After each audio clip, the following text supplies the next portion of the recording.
बड़ी आंधी, तिरनाव्रत जो है आ गया। जब धूल बड़ी आंधी आई तो अब किसी को कुछ सूझने ही नहीं लगा, दिखने ही नहीं लगा, और सबके आंखों में धूल जा गया।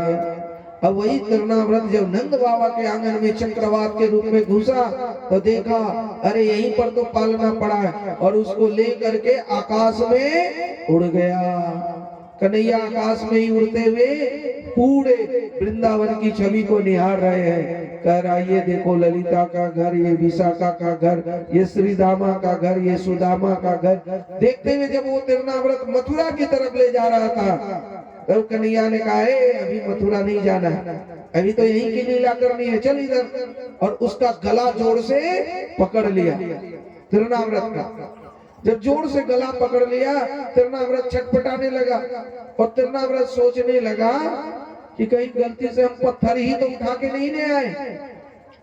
देखो पत्थर में भी भक्त भगवान को देख लेते, और आज साक्षात भगवान उसके सामने है, तिरनाव्रत के सामने, पर आज जो है तिरनाव्रत को ये पत्थर का लग रहा है। बस यही भाव का अंतर है।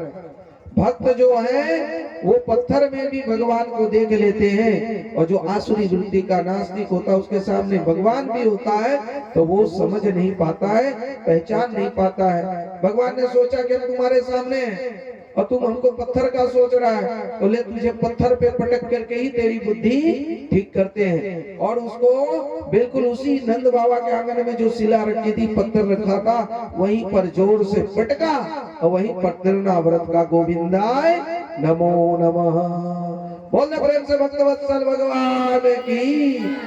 तब जाकर के मैया सब गोपियां आई दौड़ी दौड़ी, लाला को गोद में उठाया। इस प्रकार से दो राक्षस तो मार दे। पहला किसको वध किए? तो पहला वध किए पूतना का। पूतना कौन है? पूतनपि नयति इति पूतना। जो पवित्र नहीं है वही पूतना है, बाहर से कुछ और भीतर से कुछ, यही पूतना है। मुंह में राम बगल में छुरी, यही पूतना है। समझ में आ गया ना? जो बाहर भीतर सुंदर है वो पूतना हो ही नहीं सकती, पर बाहर से तो बड़ी सुंदर लक्ष्मी श्री देवी का रूप, और अंदर से बिल्कुल बाल घातनी। पूतना का बस यही प्रसंग है कि बस पूतना कौन है? पूतनपि नयति इति पूतना, जो पवित्रता का धारण नहीं करता। उसके बाद सकट भंजन लीला से भगवान ये बताना चाहे कि देखो भगवान को रखो भी तो ऊपर रखो, ये जीवन रूपी गाड़ी के ऊपर रखो, माथे में रखो, दिमाग में रखो। भगवान को कभी नीचे मत रखो। कहाँ रखो? ऊपर रखो। पर मैया से वहां गलती क्या हो गई? भगवान को रख दिए नीचे, और दूध दही जो भौतिक संपदा था, धन था, वो कहाँ रख दिया? बैलगाड़ी के ऊपर। हम सब भी तो वही करते हैं, जो भी सोना चांदी गहना भूमि भवन है ये हम ऊपर रखते हैं, यानी भगवान को भूल जाते हैं, और यही सबको याद करते हैं तिजोरी की चाबी कहाँ रखी, कहाँ गया। तब भगवान क्या करते हैं? ऐसी लात मारते हैं इस जीवन रूपी गाड़ी को कि सगरे दूध दही सोना चांदी बिखर जाता है, चला जाता है, तब जाकर के कहीं बुद्धि ठिकाने आती है। इसलिए इस जीवन गाड़ी के ऊपर क्या होना चाहिए? ये भौतिक संपत्ति नहीं होनी चाहिए, बल्कि भगवान होना चाहिए। जो सबको सबसे ऊपर भगवान को रखता है तो उसकी जो संपत्ति है उसकी भी रक्षा होती ही रहती है। और तिरनाव्रत से भगवान ये समझाना चाहे कि संसार का धूल रजोगुण का धूल है। रजोगुण मतलब अच्छा खाना, अच्छा देखना, राजसी गुण। कहते हैं जब राजसी धूल किसी के आंख में घुस जाता है तो वो भगवान को नहीं देख पाता।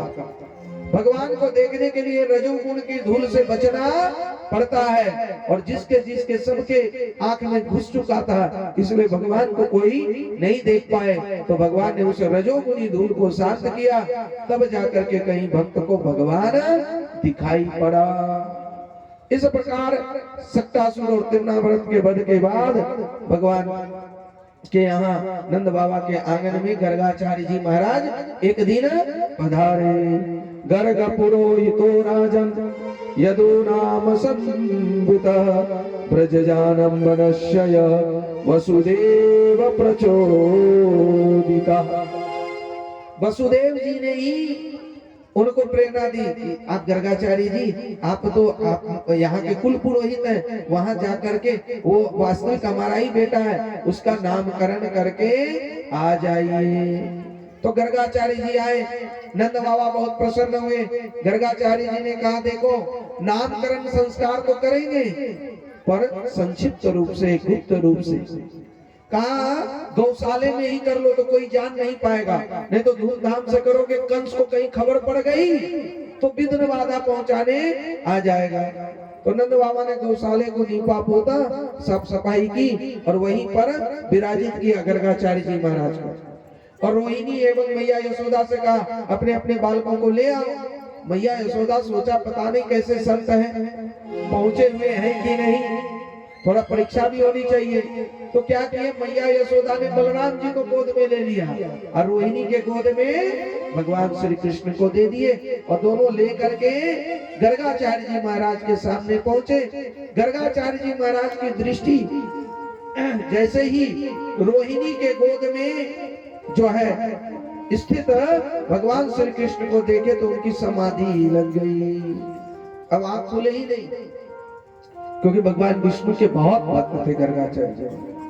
अब ये दोनों माताएं बैठी हैं, कब बाबा जी आंख खोले और कब नामकरण संस्कार करें। इस तरह से घंटे, 2 घंटे, कई घंटे बीत गए। तब जाकर के मैया यशोदा रोहिणी से कह रही है, अरे ओ बहन, बाबा होश में भी है कि नहीं, कहीं उनको हार्ट अटैक तो नहीं आ गया, कहीं ऊपर तो नहीं चले गए। रोहिणी का पता नहीं, न हिल रहे हैं न डुल रहे हैं, हमको भी लग रहा है कहीं हार्ट अटैक तो नहीं हो गया। तब मैया यशोदा कान के पास जाके कहती है कि बाबा नमो नारायण, अरे आंखें खोलो बाबा। जैसे नमो नारायण आंखें खोलो जोर से आवाज लगाई, तब जाकर के गर्गाचार्य जी महाराज का आंख खोला। तब मैया यशोदा रोहिणी को जान में जाना है बाबा अभी जिंदो है। तब जाकर के कहा बाबा कब से बैठे हैं, अरे नामकरण संस्कार कर दो जल्दी से, और भी काम करने हैं। तब जाकर के गर्गाचार्य जी महाराज नामकरण संस्कार के लिए शुरू हुए और पहले रोहिणी के तरफ से शुरुआत किए और रोहिणी को कहा अयम ही रोहिणी पुत्र रम्यं सुहृदया गुणा आख्यास्यते राम इति बलाधिकं बलम विनो। ए मैया, तुम्हारे गोद में जो बालक है ना, ये तुम्हारा नहीं है। अयम ही रोहिणी पुत्र, ये रोहिणी का पुत्र है। ये जान करके मैया बहुत खुश हुई, बाबा पक्के हैं, कच्चे नहीं है। आजकल पक्के बाबा हम लोग किसको समझते हैं, जैसे पक्के उनको समझते हैं जो थोड़ा तंत्र मंत्र यंत्र अत्तर पत्थर जादू टोना भूत प्रेत ये सब की बात बताएगा। अरे बाप रे, वास्तविक वो पक्के नहीं होते। पक्के बाबा विचार देते हैं, ज्ञान देते हैं, सिद्धांत देते हैं। वो यंत्र मंत्र तंत्र को नहीं पकड़ाते। इसलिए कबीर जी ने भी कहा यंत्र मंत्र सब झूठ है, मत भरमो संसार। ये कंकड़ पत्थर के तरफ मत पड़ो और मान लो कि ठीक है, सही है, मान भी ली तो संसार की वस्तु मिलेगी और संसार का जो मिलेगा वो सदा रहेगा क्या, और जो सदा रहेगा ही नहीं तो उसके पीछे क्या भागना। तो जो सदा रहे उसके पीछे भागना बुद्धिमानी है।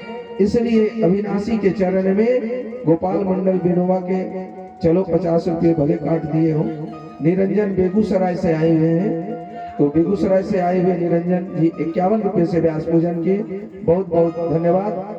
बीरन जी पसगढ़ा के 21 रुपये से व्यास पूजन किए।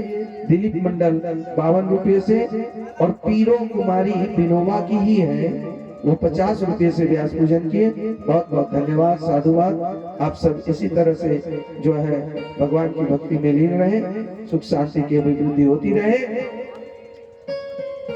तो पक्का कौन, जो यंत्र मंत्र तंत्र दवा इस सब के चक्कर में न फंसा। दवा का काम डॉक्टर का है भाई, छोड़ दो उन पर। ये लोग जो एमबीबीएस करते हैं, रिसर्च करते हैं महाराज। और आजकल यूट्यूब पर देखो हर कोई डॉक्टर बने बैठा है, सब डॉक्टर ये पर ज्ञान दे रहा है।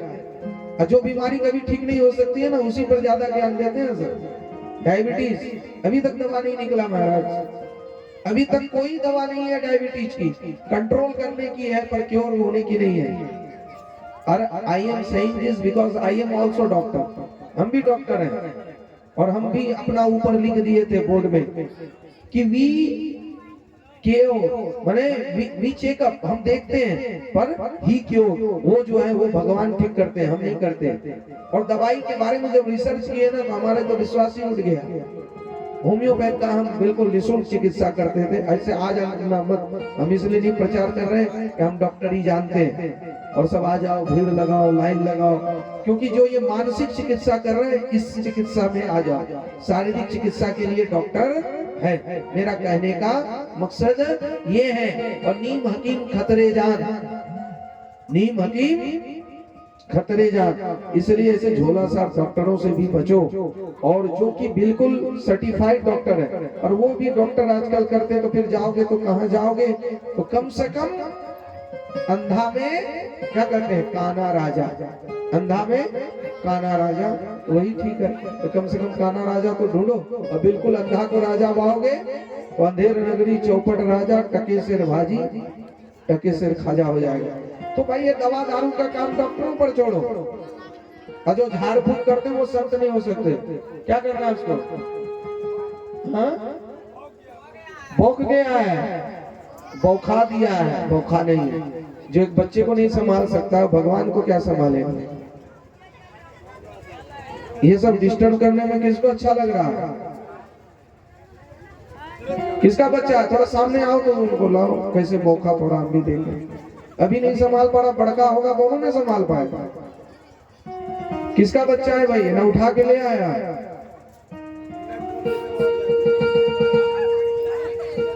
हे मैयो बढ़िया बच्चा देखो, बोल प्रेम से वृंदावन बिहारी लाल की। जिससे बच्चा नहीं संभलता भगवान भी नहीं संभलेगा।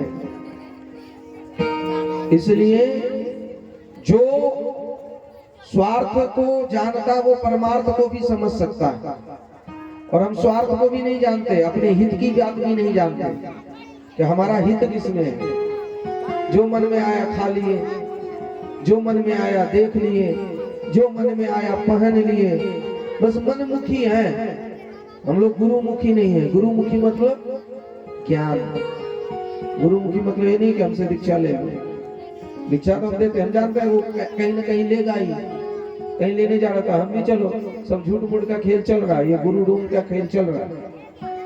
तो जब कहीं ना कहीं जाओगे, किसी न किसी के दुकान में जाओगे, हम तो पहले पैसा भी नहीं छूते, अब तो बढ़िया सामान से मांग मांग के लेते, कल भी देखे। अब बिल्कुल एकदम कड़ाई से एकदम प्रोफेशनली हो गए हम। तो गुरु क्या है, ज्ञान है, ज्ञान को पकड़ो, पानी को पियो। ये कुआं, नल और झरना और तालाब में मत फंसो, जहां से भी पानी मिले ले लो, जहां से भी ज्ञान मिले ले लो।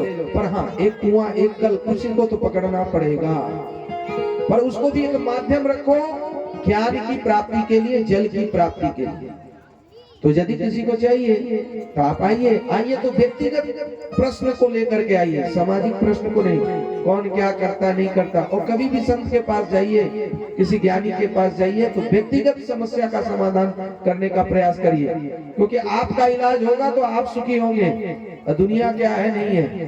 तो चलो, डायबिटीज के बारे में बोल रहे थे, बोलना नहीं है तो बचो खान पान से, prevention is better than cure, रोकथाम इलाज से अच्छा है, और हम प्रिवेंशन करते ही नहीं है। तो इस प्रकार जब मैया रोहिणी ने देखा, तो मैया लोग, आप लोग वहीं पर कुछ रख दीजिए, ताली वाली पैसा वैसा जो भी प्रसाद है, और यहाँ भी दे दो, कोई बात नहीं, ले लो। अरे सब जिनके भी हाथ में जाएगा वो यहीं आएगा, इसलिए आप निसंकोच किसी के भी हाथ में दे दो। बोल दे प्रेम से वृंदावन बिहारी लाल की। गर्गाचार्य जी नाम कीर्तन करते हुए भगवान श्री कृष्ण का मुखारविंद देखते हुए कहने लगे, इनके नाम अनेक अनूपा, मैं नृपकल्प स्वमति अनुरूपा। राम सिया राम जय जय राम। राम सिया राम जय जय राम। इनके नाम अनेक अनूपा। मैं नृपकल्प स्वमति अनुरूपा।